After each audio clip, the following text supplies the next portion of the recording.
Hey everybody, welcome to the channel. Welcome to BP, my name's Richard. Here today we have the Honda TransAlp 750. The brand new one, it's February 2024 and this is a brand new bike. It's got something like 1100 miles on it. And we're going to have a quick review of what this is about. Obviously, it's got the usual things which I'll not go into the specifications for. It's got these lovely round shiny things that make you stop. And it's got the nice rubber tyres that grip you onto the roads. It's about 1 astronomical unit from the sun, which is fairly typical of all bikes. 90 horsepower, 65 newton meters of torque. I believe that's 65 newton meters of torque. It'll do between 60 and 70 miles per gallon, which is really good, really cool. So there we are. I think we really need to take this on the road and give the highlights of what it's good at and what it's not so good at. Let's go.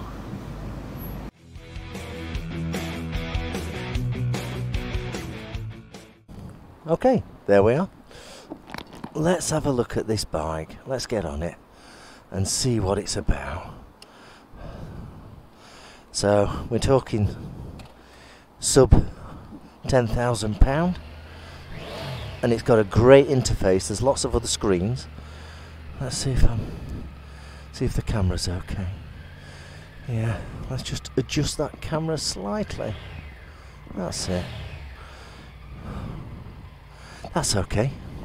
Right, let's have a quick look. Let's get this thing fired up. There we are. That's what this side looks like. Start button, kill button. It's fairly simple on this side. On this side, there's lots and lots of stuff, lots and lots of modes.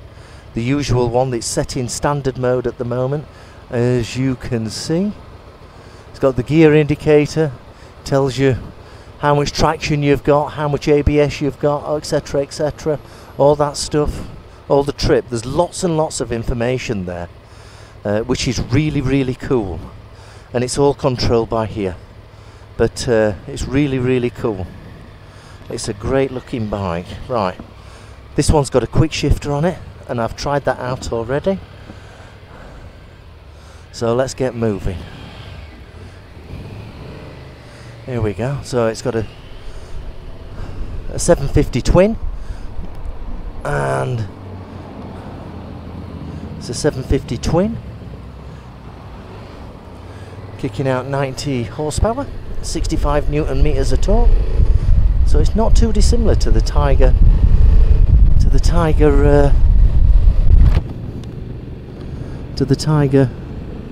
900 that I've got. Now it's meant to be doing about 60 or 70 to the gallon. I guess if you take it easy. When you've got heated grips, it's all controlled from this area here. So you go through the menu option to turn it on and turn it off. I'd like to think that some of the models have got cruise control, but this one has not. I'm not sure if other models have. It's a really thin bike.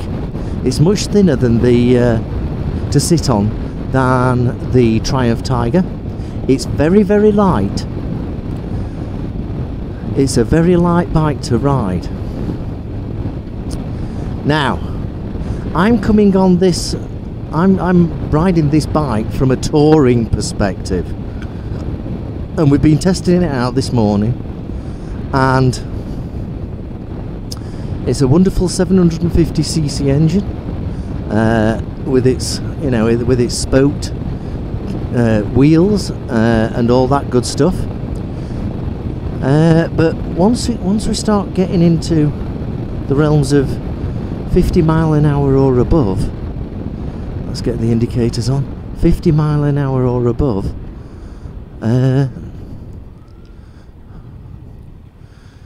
There's a lot of wind buffeting on my shoulders and on my head. A lot of wind buffeting. Yeah?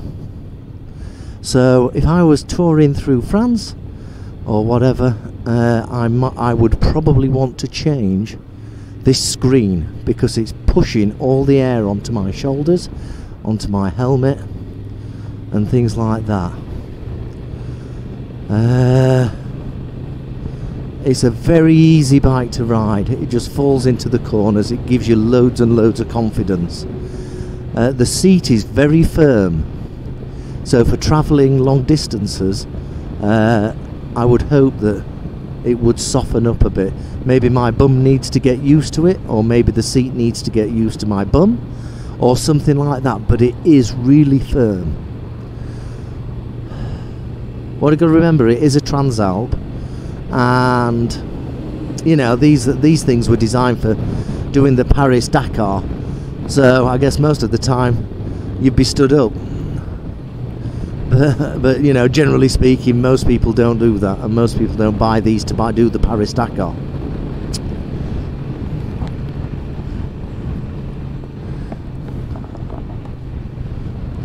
So yeah, apart from that, everything is it's actually quite a lovely bike to ride.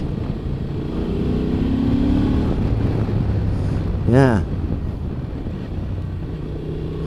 And the quick shifter on this bike works wonderful. It works a treat.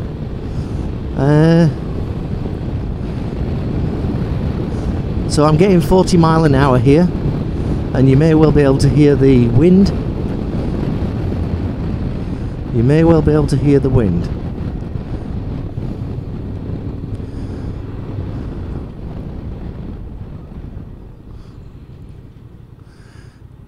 Let's go up this lane. Oh God, my God, it's tall. It's much taller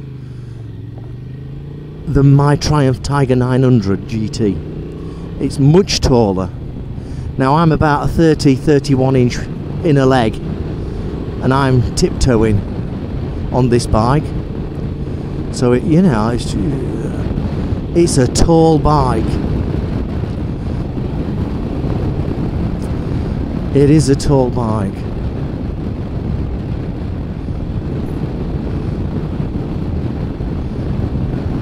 Yeah, this quick shifter's great. It feels like it should be on the Paris-Dakar. It's very thin. My knees are much closer together on this bike than they are on the Tiger. That said, that doesn't mean to say that my knees are at bloody 10 to 2. They're not on the Tiger. They're not, but this is much thinner. I'll reach down. Yep, I'm tiptoeing on both feet. So I'm what, 5 foot? I must be 5'9" in height with a 30 inch inner leg, and I'm tiptoeing. So the guy that's been riding this, Andy, here we go.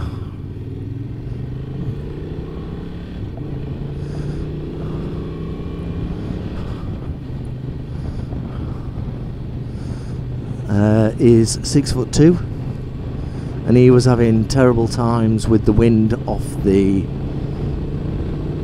screen. But apart from that, because he was thinking about buying one of these to go touring on, but it's fairly obvious that this is not a touring bike for him.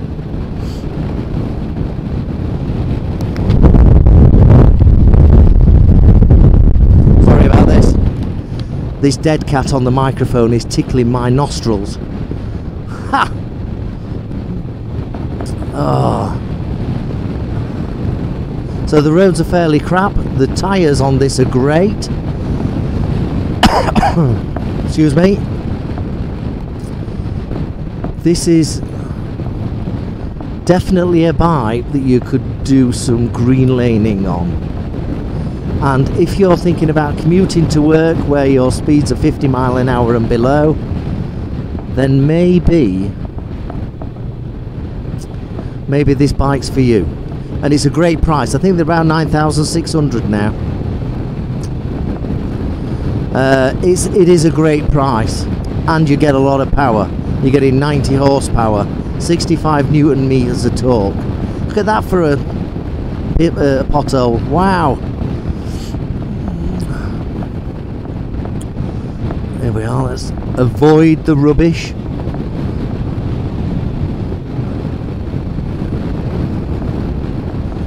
I do think this display is absolutely fantastic. Compared to my 900 GT Tiger, this is absolutely wonderful. Honda have really got this sorted. Certainly on this model, it really is easy to read. There's a lot of information there, all on one screen, and it's easy to read. The controls are great, they're in the right position. There's a lot happening on this left hand side, and there's absolutely nothing happening on this right hand side. So everything is here, other than starting the bike over there.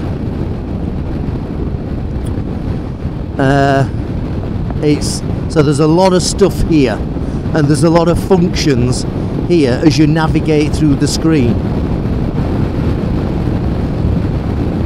Just using that quick shifter again from 5 to 6, absolutely smooth as butter. Smooth as butter. It's very, very good. I'll be open and honest with you, I've never really been interested in the quick shifter stuff before. This is the second time I've ridden as quick shifter, and it's really good. I imagine it's really expensive, but it is really, really good. I hope you can hear me through this noise. The wind that's coming off the fairing onto my helmet is quite unbelievable, and it's not a windy day. Look at the trees. It's not gusting around or anything. You know, there isn't a 30 knot wind blowing the trees over, but this front end generates a lot of wind, so beware of that. The suspension, let's talk about front to back. I don't know what the lights are like. I'm guessing they're okay for riding at night. Let's try that quick shifter. Second gear, throttle on. Third gear, easy. Fourth gear, fifth gear, easy. Lovely and smooth. Oh dear, they went through that massive pothole. So front to back, windscreen. I'm sure there are going to be aftermarket windscreens that get rid of all this crazy eddies and things like that. There's wind everywhere, all over my shoulders and above. My arms are okay, my hands are okay, even though I haven't got bark busters or hand guards on them. My hands are okay, they don't feel the wind. Shoulders and above, it's like being in a wind tunnel.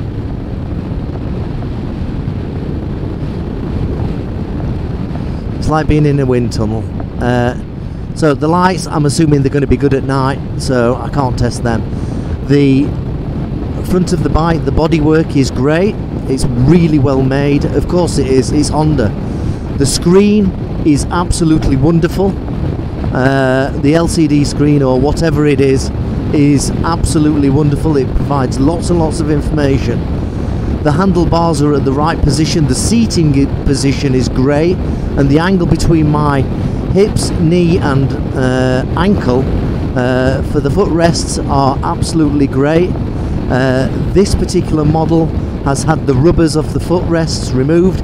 I can feel a bit of a buzz every now and then, but it's nothing too disconcerting. Bearing in mind, most riders will leave the rubbers on. It's got over a 3-gallon tank, so you've got a range of 160 mile times 3, so that's 180, between 180 and 210 miles, so I will probably say 180 miles, and then you'll need to do a refill. I'm going up quite a steep hill at the moment at 2,500-3,000 revs in 6th gear, and it's having no problems.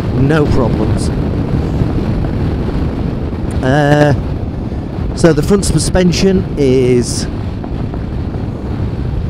doesn't look like it's adjustable. I can understand it at that price point. The front suspension feels absolutely great to me, but then again, I'm not a motocross rider or anything like that. So the front suspension feels great, the rear suspension is adjustable, and it's just set up perfect. It feels not too hard, not too soft, it's just right. It's right in the Goldilocks zone, just right. The seat is very firm and very thin. It feels like I'm almost like sat on a motocross bike, but it's a bit wider than a motocross bike. It's comfortable, but it is thin and it's very firm. So that's something to consider. It is thin and it's very firm. I'm not sure I would be happy about going down into Europe and doing 2,000 miles on such a firm seat.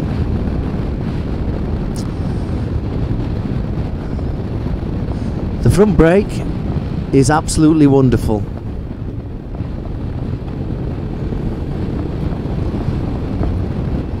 As is the back brake.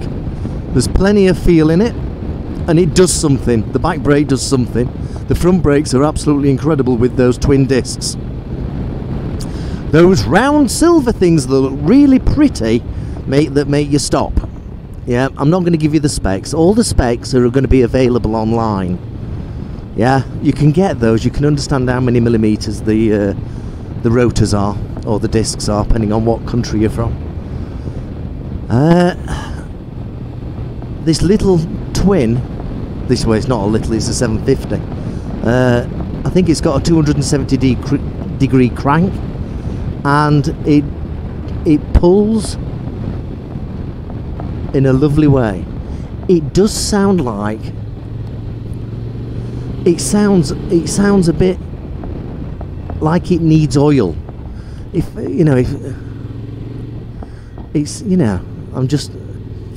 it sounds like it needs a bit more oil in it. But I think that's what they all sound like. To tell you the truth, my Tiger sounds like it's running dry on oil. And it isn't. I think it's just that the way the engines sound now. So it's quite normal. Like I say, this bike is ultra light, which is a great thing. Would I buy one? Well, I like doing touring. I don't want to buy a bike that I'm going to do touring on, where I need to change the screen for another £170 or $170 to get rid of this buffeting. Is this bike made for touring? Possibly not. I bet you could easily tour on it. You can tour on any bike, to be fair, but I think if I was buying this for touring, I would replace the front screen and get some off-market or aftermarket product that gives a better protection, because I can feel all the wind on my shoulders right now. I can feel it on my helmet, and my helmet is quite noisy. I'm hoping you can. I'm hoping that the microphone isn't picking it up, or maybe it is picking up and should pick it up.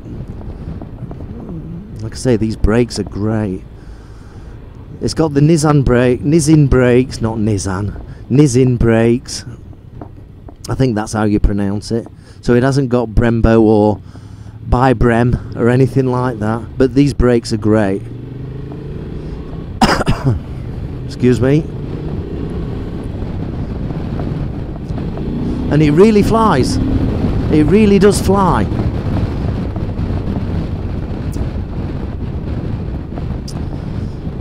It's this 750 engine really does fly. So if the new CB or GB 750 comes to the UK from Japan, fingers crossed it will have the same engine as this. And this is the same engine that's in the Hornet 750. So it's an engine with lots of character. It's sprightly, it wants to go, and it likes being pushed to want to go. It really does like it. It wants to go, which is a great thing, I guess. And I guess when you're pushing it and getting those ponies running around the crankshaft, then then I guess you'll pay the price in miles per gallon. Yep, that quick shifter is ultra smooth. Although I don't know, I don't understand why you'd want it on this bike, but it is what it is. It's certainly got one. And I'm not saying all the models of the TransAlp have the quick shifter. I'm assuming from a touring perspective that there's plenty of luggage options, soft and hard, and the top boxes and all that kind of stuff. So I think that would be really cool. The noise, the wind noise off this front is quite phenomenal. So I would have to, you know, you're going to have to replace the screen. The screen doesn't look like it's adjustable. I might be wrong. I couldn't find a way of adjusting it. Or maybe it's within the function of this area here. Yeah, and it's all electronic. I haven't had a look there. Let's start indicating. There we are. Absolutely beautiful. It's a very comfortable bike. The seat, my bum's now getting numb, and I've only been on it 10-15 minutes. It's starting to feel a bit nummy. Yeah, it's at stage 1 of numb bum, and my arse isn't fat or anything like that. Why would I buy this bike? Would I trade the Tiger 900 in for one of these? Probably not. Absolutely not. Absolutely not. Right, let's go down this. Oh, it's not a one-way anymore. Oh, I'm in a yellow box. I shouldn't be.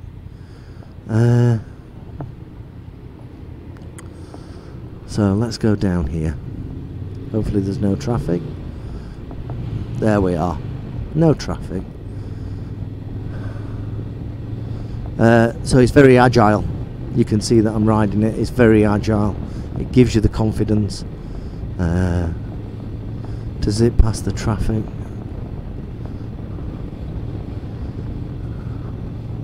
I guess it's a lovely place to be at this kind of speed on a short trip. Yeah.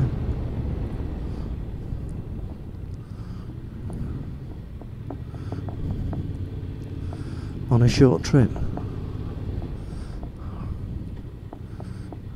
The engine's lovely and smooth.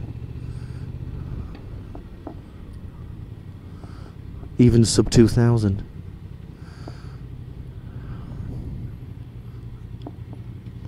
What do you think? What do you think? Oh, by the way, these mirrors are fantastic. When you're doing 70-80 mile an hour, there's no vibration. That's important. What do you think? I hope you found this useful, as in a real life review rather than a technical review. If you do, leave comments below to what you think, and don't forget to like, don't forget to subscribe. Treat everybody with a bit of kindness. We're in a strange world at this moment in time. We're in a very strange world. We've got the usual typical wars, but we've got added dimensions where people won't talk to each other and can't give opinions and won't listen to facts. However, it is what it is. Road closed ahead. What's that mean? Well, straight ahead, I guess. Yeah, that's okay. Have a good time. Ride safely. Don't do anything silly. Be kind to people. You never know what their story is. Everybody has their own story. Yeah? One day I'll tell you mine. There we go. It's great to be out on the bike. February 2024. And I will see you very, very, very soon. If you've got any questions, leave the comments below. See you soon. Bye bye.